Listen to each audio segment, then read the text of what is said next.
R9 news. ప్రాజెక్టులో నీళ్లు ఉన్నాయి, దిగువకు కాలువలకు భూమి సేకరించలేదు. మహబూబ్ నగర్ జిల్లా దేవరకద్ర నియోజకవర్గం మూసాపేట మండలంలో మంగళవారం విజయోత్సవ సభలో ఆయన మాట్లాడారు. ప్రాజెక్టులో నీళ్లు ఉన్నా గానీ దిగువకు తీసుకువెళ్లడానికి కాలువలు లేవని జీఎంఆర్ మండిపడ్డారు. 2015లో ప్రాజెక్టు ప్రారంభమైందని, అప్పుడే కాలువలకు సంబంధించిన భూమిని సేకరించి ఉంటే భూముల రేట్లు తక్కువ ఉండి త్వరగా పనులు అయ్యేటివని, ఇప్పటి వరకు భూములు సేకరించలేదని తెలిపారు. మూసాపేట, భూత్పూర్ మండలాల కన్నా సాగునీరు వచ్చే విధంగా చూడాలని, గొలుసుకట్టు చెరువుల ద్వారా డ్రాయింగ్ పూర్తి చేయమని అధికారులను రిక్వెస్ట్ చేసినట్లు తెలిపారు. తెలంగాణలో ఎంపీ ఎలక్షన్ల తర్వాత బీఆర్ఎస్ పార్టీ ఉండదని, రాష్ట్ర ప్రజలు బీఆర్ఎస్ నాయకులు రాష్ట్రాన్ని వేల కోట్లు దోచుకుని మోసం చేశారని, ఎల్లవేళలా కాంగ్రెస్ కార్యకర్తలకు అండగా ఉంటూ పిలిస్తే పలుకుతానన్నాడు. నా గెలుపునకు కృషి చేసిన ప్రతి ఒక్కరికి ధన్యవాదాలు తెలిపారు. కొత్త వారికి కాకుండా గత 10 సంవత్సరాల నుండి పార్టీని అంటిపెట్టుకున్న వారికే పదవులు ఉంటాయని, కొత్త వారిని ఎవరిని పార్టీలో చేర్చుకోనని తెలిపారు.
आरोग्य ऐश्वर्याभिवृद्धिरस्तु धर्मपालनफलसिद्धिरस्तु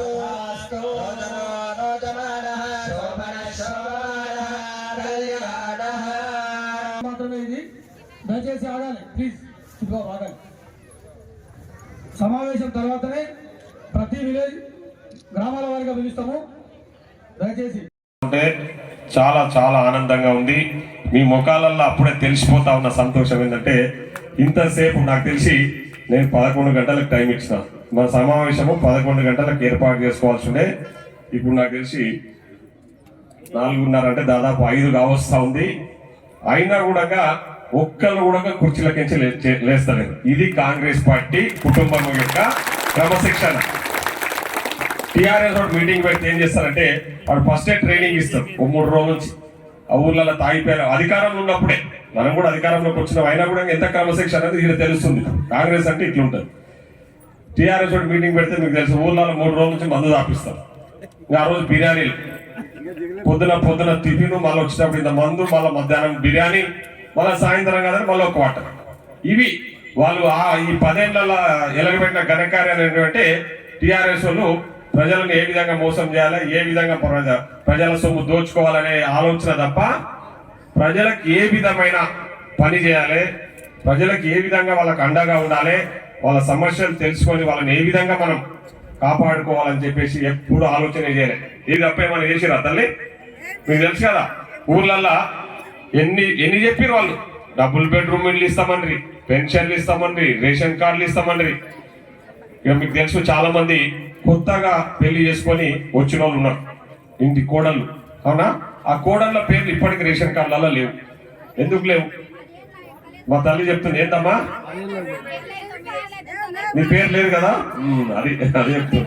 నీ పేర్లు ఎవరికి కూడా రేషన్ కార్డు గసంటోడు, రేషన్ కార్డు అయినోడు కూడా మళ్ళా మూడోసారి వస్తాం అధికారంలో. కొన్ని ఎంత విరవీగిన వాళ్ళు.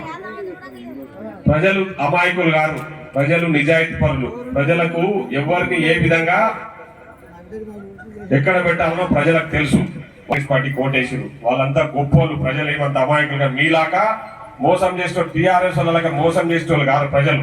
మీకు అవకాశం ఇస్తే 2 సార్లు ఏం చేసారు? ఇక్కడ ఉన్న మాజీ ఎమ్మెల్యే గారి గురించి ఇక్కడ ఉన్న పెద్దలందరికీ తెలుసు. చాలా మంది కొందరు ఆయనతో కలిసి పనిచేసిన వాళ్ళు ఉన్నారు. పాపం ఆయన చేసిన పాపాలు తట్టుకోలేక ఆ పాపాలు మాకేడ చుట్టుకుంటాం అని చెప్పేసి వాళ్ళందరూ కూడా పార్టీ వదిలేసి ఎలక్షన్ల ముందరనే కాంగ్రెస్ పార్టీకి వచ్చి ఆర్మిషల్ కష్టాలు వాళ్ళ సమస్యలని కూడా నాకు తెలుసు. వాళ్ళని ఏదో రకంగా సంజాయించుకుంటా. కానీ కొత్తగా నన్ను నమ్మి, ఎందుకంటే అవతల కాంగ్రెస్ పార్టీలో మంచి మంచి పదవులు అంటే టిఆర్ఎస్ పార్టీలో మంచి పదవులలో ఉండి మంచి గుర్తింపు ఉన్న సమయంలో ఉన్నప్పుడు అవి కాదు. ఎందుకంటే అవతల చేసిన అవినీతి, అక్కడ జరుగుతున్న అవినీతి, ఇక్కడ ఉన్న మాజీ ఎమ్మెల్యే చేసిన అవినీతి తట్టుకోలేక ఇంకా అక్కడ ఉండలేమని చెప్పేసి వచ్చి మనతో పాటు కలిసి పనిచేయడానికి వచ్చిన రామన్ గౌడ్ గారు కానీ, బక్కి కృష్ణ గారు, సత్యనారాయణ ఎంపీటీసీ, అదేవిధంగా మన బాల నరసింహ గారు, చాలా మంది ఇక్కడ ఈ మండలంలో కాదు చాలా మండలాలలో చాలా మంది వివిధ హోదాలలో పనిచేసిన జెడ్పీటీసీలు, సర్పంచులు, వాళ్ళందరూ కూడా టీఆర్ఎస్ వదిలేసి నా మీద నమ్మకంతో, కాంగ్రెస్ పార్టీ మీద ఉన్న నమ్మకంతో ఆ రోజు పార్టీలో చేరిండ్రు. పార్టీ ఏమాత్రం అంటే మనకు తెలుస్తుంది, మనం గెలుస్తున్నాము, పార్టీ అధికారంలోకి వస్తుంది రాష్ట్రంలో అని.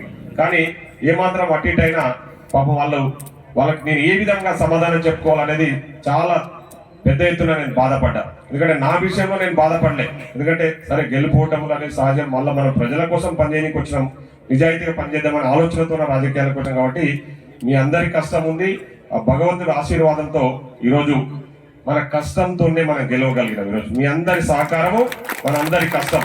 వాళ్ళలాగా ప్రజలకు తినిపియడము, తాగిపోయడము, మోసాలు చేయడానికి మనకు తెలియదు. ఆ పని చేయము కూడా.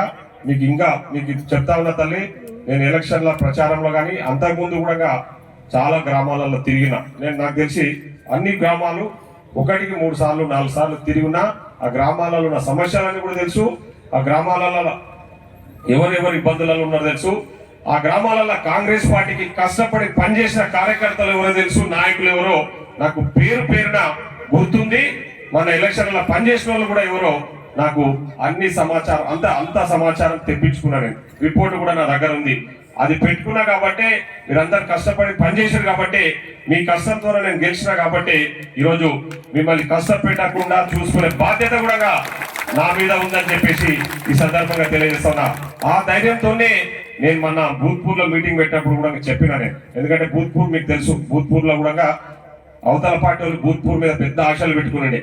భూత్పూర్ మాకేదో 8,000 7,000 మెజార్టీ వస్తుంది, భూత్పూర్ అంతా మమ్మల్ని గెలిపిస్తుంది అని చెప్పేసి ఆశలు పెట్టుకున్నారు. కానీ భూత్పూర్ మీకు తెలిసి ఏం జరిగిందో, భూత్పూర్ లా మనకు పెద్ద ఎత్తున సపోర్ట్ ఓట్లు చేసిరు. దానికంత కారణము మండల పార్టీ అధ్యక్షులు, నాయకులు, కార్యకర్తలు అందరినీ సమన్వయం చేస్తూ పెద్ద ఎత్తున కష్టపడ్డారు. సో ప్రతి మండలంలో ప్రతి నాయకుడు, ప్రతి కార్యకర్త ఆ విధంగా కష్టపడ్డారు కాబట్టి ఈరోజు మనం విజయం సాధించుకోగలిగినాం. నిజంగా వాస్తవం ఏంటంటే నేను గెలిచిన రోజు చూస్తున్నా. నాకే అంటే ఏమంటారు యాసకు వస్తుందంటే ఎంత ఉత్సాహంగా ఉన్నారంటే వచ్చిన వాళ్ళంతా ఒక దండ తీసుకొస్తున్నారు, ఒక శాలువ తీసుకొస్తున్నారు, ఒక బోకే వచ్చి శుభాకాంక్షలు చెప్పి పోతున్నారు తప్ప అన్న మాకు ఈ పని కావాలి, మాకు ఈ పని చేసి పెట్టండి ఒక్కరు అడుగుతలేరంటే నాకు అదే. ఎందుకంటే ఎవరు వచ్చిన 100 మంది వస్తే కలవడానికి, ఎగ్జాంపుల్ 100 వస్తే 100లో 1 3 4 మాత్రమే మాకు ఈ పని ఉంది, మాకు పని చేసి పెట్టండి అని అడుగుతున్నారు తప్ప వాళ్ళ ముఖాలలో ఆనందం కొట్టొచ్చినట్టు కనిపిస్తుంది. ఎందుకంటే పాపం వాళ్ళు తెలుసు, వాళ్ళకు ఈ తెలంగాణ రాష్ట్రం ఏర్పడాక కాంగ్రెస్ పార్టీ అధికారంలో లేదు. అదేవిధంగా దేవరకాంధ్ర ఒక ప్రత్యేకత ఏంటంటే దేవరకాంధ్ర నియోజకవర్గం 2009లో ఏర్పడితే 9 నుంచి మొన్నటి వరకు కాంగ్రెస్ పార్టీకి ఎమ్మెల్యే లేవు. వీళ్ళ బాధలు ఎవరు చెప్పుకోవాలో తెలియదు. 2009 నుంచి 14 వరకు ఉద్యమం నడిచింది, పెద్దగా ఇబ్బందులు లేకుండే. అందరూ కూడా ఉద్యమాల్లో కలిసి పాల్గొన్నాం కాబట్టి అప్పుడేమి తెలియపాయి, బాధలు తెలియపాయి. కానీ 2014 నుంచి 2023 వరకు చూస్తే ఈ రాక్షస పాలన ఏ విధంగా ఉందంటే, ఈ రాక్షసులు కూడా ఆ విధంగా ఒక్కోసారి వాళ్ళకన్నా కనికరం ఉంటుంది. ఎందుకంటే ఒక్కోసారి వాళ్ళ అరే మనోళ్ళు మన ఆలోచన రాక్షసుల కంటే ఘోరంగా ఎక్కడికక్కడ అణిచివేత. ఎవరైనా ప్రశ్నిస్తే వాళ్ళని తొక్కేయాలి, వాళ్ళని నొక్కేయాలి, వాళ్ళ మీద తప్పుడు కేసులు పెట్టాలి. కొందరు అధికారాన్ని అడ్డం పెట్టుకొని ఎట్లా అంటే వాళ్ళు ఏ విధంగా ప్రజలను మోసం చేయొచ్చు, ప్రజలను ఇబ్బందులకు గురి చేయొచ్చు అనేది ప్రధాన సాక్ష్యము, ప్రత్యక్ష అంటే ప్రధానంగా ఉదాహరణ ఎవరంటే టిఆర్ఎస్ పార్టీ. ఇప్పటిదాకా మా చెన్నమ్మ మాట్లాడుతూ ప్రజలంతా ప్రశాంతంగా ఉన్నారు, ఎక్కడ ఇబ్బందులు పడతలేరు అన్నారు. వాస్తవం అది. ఇక్కడే కాదు, ఎందుకు ఉద్యోగం